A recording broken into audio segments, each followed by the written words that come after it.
please note that I changed all the names to protect myself from my bestie and to protect my bestie from herself. Hi, I'm Maria, and I have the most jealous bestie ever, Gigi Salt. But she's dumb, and I love her. Back in kindergarten, she showed her painting to the teacher, and the teacher clapped for her. And Gigi came running to me. See? She clapped for me because I know how to draw better than you. But then the teacher saw mine and gasped. Oh my God, Maria, this is the most beautiful painting I've seen in my 15 years of teaching. She showed it to everyone and made them clap for me.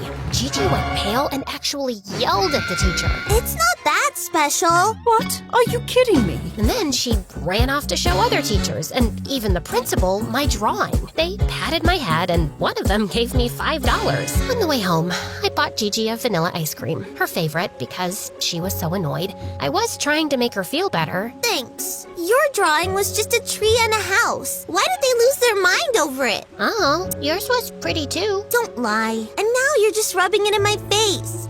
Take your ice cream. I don't feel like it anymore. And with that, she left. What's gotten into her? Things went like that for years. I always had straight A's, and Gigi was always slightly behind me. She always found excuses for why that happened. You had 2 extra hours of studying because you get home 2 minutes before me. Your parents are old and quiet, and it helps you concentrate better. Once, in 8th grade, our art teacher, Miss Hand, announced an art competition with a $500 prize. Gigi had basically given up on drawing after that kindergarten incident, but the second she heard about the money, she started practicing day and night, even though I was poorer than her and needed it more. Hey, maybe she really needed it. Maybe she was planning to buy me a gift or something, since she forgot my birthday 3 years in a row. You see, my parents are old, and my oldest brother Sam, who is 10 years older than me, basically raised me. He's also dumb, but I love him. He could never keep a job, even though we desperately needed the money. But he was the happiest when he got offered a job as a private driver for some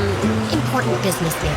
Maybe I need to prepare myself for this job first. It's literally just driving. But he ignored me and went out onto the street to hail a taxi. And when one stopped, he'd open the door and bow instead of getting in, like he was training himself on how to bow when he opened the door for the businessman. What's wrong with you? Are you stupid? Stupid? I'm becoming a very important man soon. You're stupid. The driver lost it, got out, and chased Sam. When he caught up to him, he beat him up. I ran over when I heard Sam screaming and begging the driver to leave him alone. And he finally did. But Sam didn't care. Tomorrow, I'm becoming an important man. What's that? It's my drawing. I'm entering a competition to win $500. Do you think I'd win with this painting? Okay, I think I might have to work extra shifts since we're losing $500 soon. Hey, we can't lose if we didn't win it in the first place. Same thing, but you're too young to understand. That's his answer to everything. Anyway, a week passed, and Miss Hand barged in during our math class, running like crazy. Maria, you won, and they want to meet you. They're calling you the next Picasso. Come on, they're on the phone, and they want you right now. Just then, Gigi stood up, looking super annoyed. No way! And who's waiting on the phone? And for what? It's just a painting. It's not like she saved humanity from poverty or something. And what's your problem exactly? Instead of being happy for your friend, you're being a pathetic, jealous human being. Oh, Miss Hand, she's not jealous. She never was. I think it's her diarrhea that's bugging her.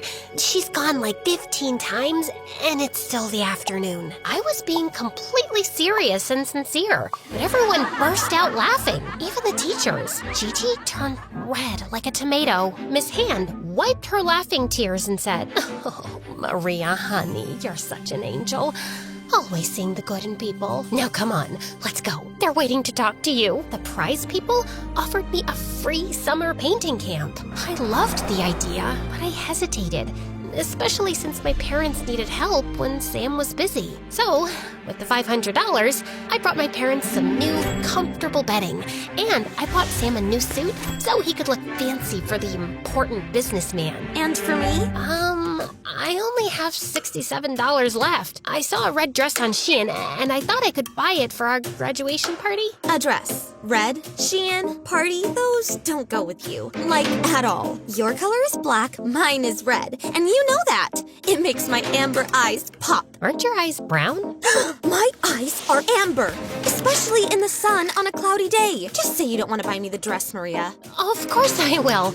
You're my only friend. Oh, I owe you big time, bestie. But of course, don't tell Mom. I bought her the dress because sometimes I felt sorry for her. You see, her parents were strict and difficult. They lived a few houses away, and her mom was always scolding her for being dumb. And whenever her mom found out I bought Gigi something or gave her anything, she'd ground her and call her names like jealous, manipulative witch. Then Gigi would come to me and cry herself to sleep. Poor thing. But her mom was also good to us, and she would even help take care of my parents. And her husband, Gigi's dad, was the one who got Sam that job as a driver. Sam was surprisingly doing really well at his new job, and he even started thinking he was the important man himself. Everyone respects me now, and from now on, you guys too. Mom, Dad, you can call me Sir, like, hey, Sir Son Sam, come over. Or, Sir Son Sam, give me a pill, and so on. I face-palmed and sighed, but I didn't comment. Anything to keep him employed. So, when I saw things were going well for him and he was making decent money and Gigi's mom was helping out with my parents, I figured maybe I could go to the painting summer camp, especially since they might have money prizes or something. Painting was my escape anyway. No way in hell that's happening, Maria. How could you leave me alone? Nuh-uh. No way. Not happening. Why in Christ not? Mom? You're here? When did you come? It's not like it's your business, but I'm here to give Maria a ride to the bus station so she can go to the painting camp. Maria, honey, let's go! No! Gigi started crying and kicking and flailing, and I felt sorry for her. For a second, I even thought about canceling the whole camp. But Gigi's mom told me to ignore her and leave fast. I got in the car while Gigi ran after me, still crying like her pet died. Don't leave me, Maria! I love you! I started crying too, like full-on sniffling. I love you too, Gigi. Gigi's mom sighed and called us both dramatic and dumb. But honestly, I got over it pretty fast. I'm not kidding, guys. When I tell you the painting camp was the best thing that ever happened to me. In the first few days, everyone was just amazed by my paintings. Some people even thought it was AI. That's how amazing it was. The only problem was Gigi. She kept calling the camp to talk to me since I didn't have a phone. I used to have one, but it stopped working, and I'd figured I'd fix it later when our finances got better. But even the counselor got annoyed with her calls. She even told me Gigi was just jealous and trying to distract me, but I didn't believe that until one day the counselor called the local press to come see my paintings and interview me. I told Gigi about it and when they were coming. What? A whole press for your painting? That doesn't make any sense. Like, they don't have anything better to do? Like talking about COVID-19 or something? I don't know, but I'm telling you, Gigi, everyone is going crazy over my paintings. A guy even asked me out because he said he liked my imagination. Although, if you think about it, I don't imagine that much. I just want a happy, stable life with my family and you, Gigi. Oh, they're calling me. I gotta go.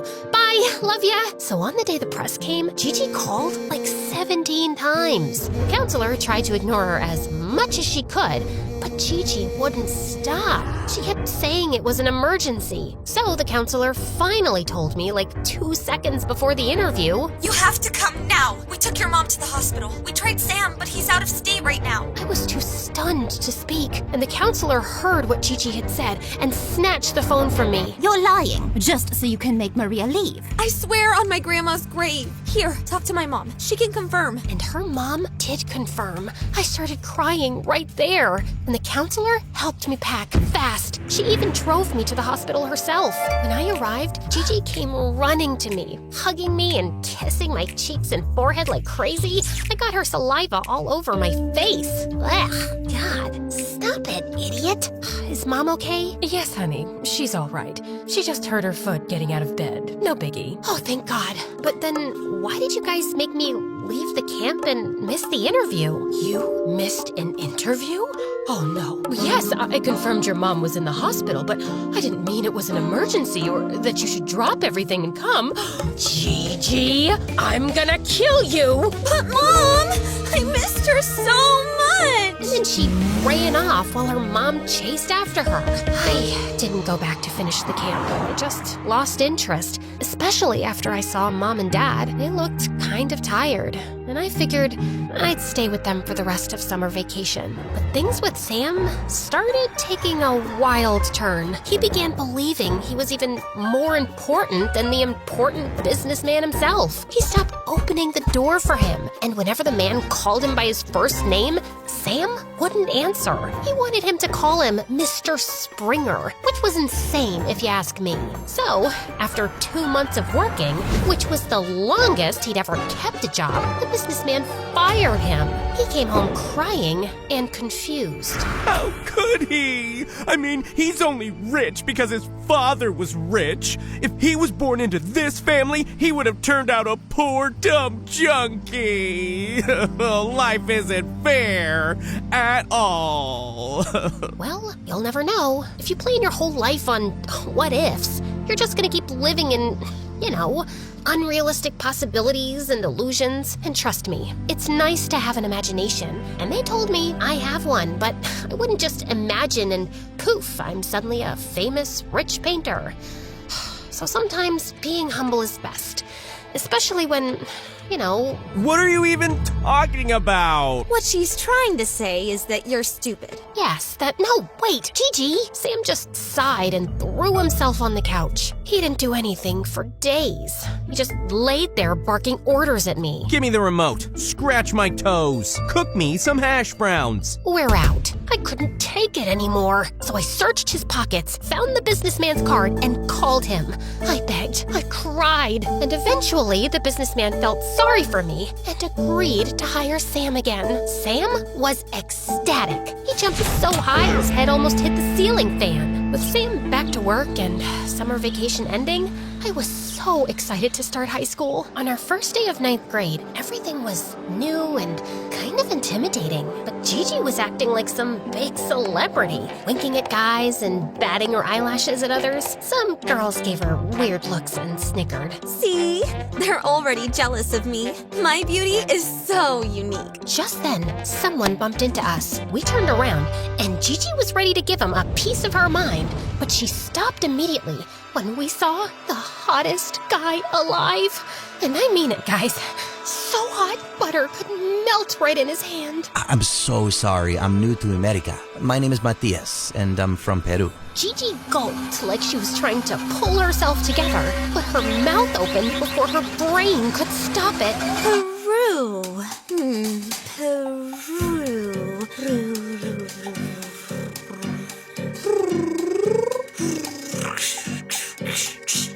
And she swiped her palm through the air like a cat. Matias looked so confused, and it got really awkward. I couldn't just leave my friend embarrassed like that. What kind of friend would I be?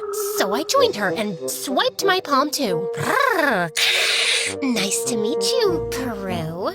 No. My name is Matias. I'm from Peru. Do you understand? Of course we do, hun. Mateo, Peru, Taco, Messi, whatever. Want to go out with me? Matias stared at us with wide eyes, like he couldn't believe we were real. And then he just walked away, super stiff, like a robot. Maria, you ruined it with your cheap palm move. Now he thinks I'm like you, dumb and nuts. Ugh. I'm sorry, okay? And what am I supposed to do with your sorry? Get a new boy with it? Ugh. Let's just go to class. When we got to class, I found out Matias was going to sit next to me. Gigi lost her mind and kept asking the teacher to swap our seats. But the teacher told her to shut up and sit quietly. Gigi kept giving me death glares, and I honestly didn't know what to do. And Matthias wasn't even talking to me, probably thinking I was some weirdo. Until English class, when we had to write an essay about our summer vacation, and Matthias was struggling hard. He wrote one sentence, then just stared into space. I leaned over and read his paper. Today, I'm not writing. I'm disgusting. Life is wired. I love summer because Mom is summer. I looked at him confused, while he looked so embarrassed. And for the first time in my life, I felt really smart because what the heck was that? But I nodded like I totally understood and reassured him. It's all right. You're on the right track. Let's work on it together. Really? Oh my God. I thought you would laugh. Thank you for helping me. And just like that, we started writing together and laughing, and at one point, our hands even touched. We stopped laughing and just stared into each other's eyes. Matthias looked at me and gave me the warmest smile ever. I almost passed out. Oh, want me to get you a carriage and a horse so you can ride off and live happily ever after? Gigi had left her seat and sprinted over, and we both got startled. Matthias looked at me, then at her, trying to understand why she was like that. But then the teacher saw her and yelled, Gigi, I have never said someone's name this many times in one class. If this is how you're starting high school, then it's detention for a week. How's that sound? Gigi looked furious and started stomping her feet. 2 weeks. Gigi then started making these whiny noises. 3 weeks. Keep going. Matthias giggled silently with his shoulders bouncing up and down, and I couldn't help laughing at his laugh. And Gigi looked like she was about to explode. I waited for Gigi to finish her detention so we could walk home together. The whole way, she kept scolding me and calling me names like bimbo and witch. Then she spun around dramatically. See that on my back? It's just your backpack, idiot. She snorted and dropped her bag on the ground, then asked me again. I said there was literally nothing on her bag. Yes, there is. It's a knife. An invisible knife. You stabbed me in the back by dating Matthias, the only guy I ever liked. She always said that about any guy, so I didn't believe her this time. We're not dating, you moron. We were literally just working on an essay together. Then prove it. Tomorrow you ask that owl-looking teacher to change your seat, or you can forget you ever had a friend named Gigi. You got that? I didn't want to keep arguing with Gigi. So, for my peace of mind, the next day I changed my seat and stopped talking to Matthias altogether. And whenever he tried talking to me, I'd ignore him. And it was so freaking hard, especially since he was always looking at me with those pleading, adorable eyes. So, what did I do, you ask? I kept drawing him and replaying the moment our hands touched. It was magical. But a week later, I caught Gigi following Matthias around, and he was hiding from her like a scared toddler. Then she threw a bunch of papers in his face. I drew you! Look at all these paintings and how obsessed I am with you! Doesn't that mean anything to you, you monster with a heart of stone? Hey, those were my paintings. Since when did she have them? I thought to myself. Matthias came out of his hiding spot, which was behind the water cooler, by the way, after she left. He held my paintings and kind of yelled, but whispered. No way you drew this. I know it's Maria. She has the heart for it. And after that day, Gigi wouldn't leave him alone. She kept looking for him and following him everywhere. Matthias eventually reported her to the principal for stalking. And they gave her a warning. If it happened again, they might even suspend her. When her mom found out, she grounded her and even took her phone away. Gigi was really upset about it, and she was only allowed to come to our house because her mom wanted her to help with my parents. She helped sometimes, and sometimes she just sat there cursing Matthias. The only explanation is that he's blind or unstable. That's 2 explanations, sweetie. Shut it, Sam. Don't you have some driving job to do? Oh, I got promoted. I'm the businessman's assistant now. Second in command, you could say. Yep, Sam took the saying, fake it till you make it, to another level. People would literally confuse him with the businessman because of how confidently he acted. He even answered the man's phone sometimes when he wasn't around. It's easy. I just used some big words I heard him say, and I closed one of the biggest deals for double what my boss wanted. That day, I was wearing the suit you got me, Maria. It's my lucky suit. Makes me look more important than usual. Love you, sis. Yeah, he actually made it. And life got a bit easier after that, since he was making better money. But things took a wild turn when I got a phone call from someone who said they represented the International Emerging Artists Award and that I had won $300,000. What? But I never submitted any work. Oh, maybe Gigi did. Wow, what an amazing friend. So when she came to visit us that night, I asked her, 300,000 freaking dollars? She said it like her eyes were about to pop out of her head and her hands were clutching her hair like she was ready to rip it out strand by strand. Just then, someone knocked on her door and Gigi ran to open it. And there she found a bunch of reporters with cameras and microphones and everything. She immediately started fixing her hair and eyebrows for the camera, but then one reporter pushed her aside. We don't want you. Move aside. We want Maria, our amazing, talented painter, our pride and joy. Then they basically pulled me out and started firing questions at me about my success and talent. I'm just as shocked as you are, guys.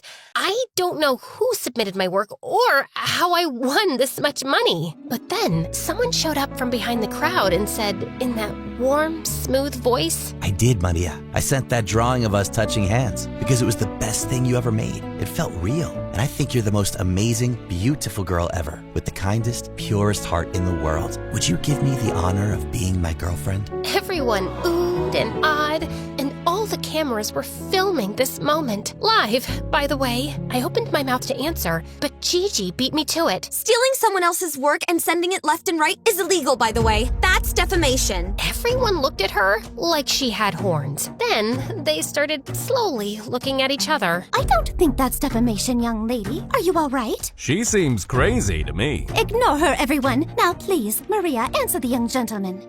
Of course, Matthias. I like you, and I want to be your girlfriend. Matthias smiled so wide it lit up the whole place. And I'm not even exaggerating, guys. Then he stepped forward to hug me, but Gigi came running and shoved herself between us like she was my bodyguard. Hugging him already? Don't you have self-respect? You throw yourself at any boy who asks you out? What do we even know about him? Oh, I think I know this gentleman. You're Matias Pacheco, right? Your dad is the wealthiest man in Peru. And now I think 15th in the US? 13th, and soon to be 10th. Gigi's jaw dropped. She started snorting like a jealous little pig and swaying back and forth. Hold me back, Maria. I think I'm passing out. But by then, Matthias had pulled me into the biggest hug, and Gigi fell straight onto her butt and started crying like a baby. Matthias touched my face, and I leaned into his hand. I can't wait to know you more, Maria. And with that, he kissed me. Everyone cheered and clapped, except for you-know-who. So guys, if you liked my story, please like and subscribe to MSA because Why would you beg them to like and subscribe? If they do, cool. If they don't, fine. Whatever. Yep, that's Gigi. If you actually think she's interesting enough and you'd like to hear her POV on our crazy friendship and how she actually sees things, please write it in the comments. Thanks. You said please again. And I don't care if they don't want to hear my POV. You already lied to them. I didn't lie about anything, Gigi. It's just that... Yes, you did, you snake, lying, two-faced witch. Don't call me that, idiot. I call you whatever I want, MSA addict.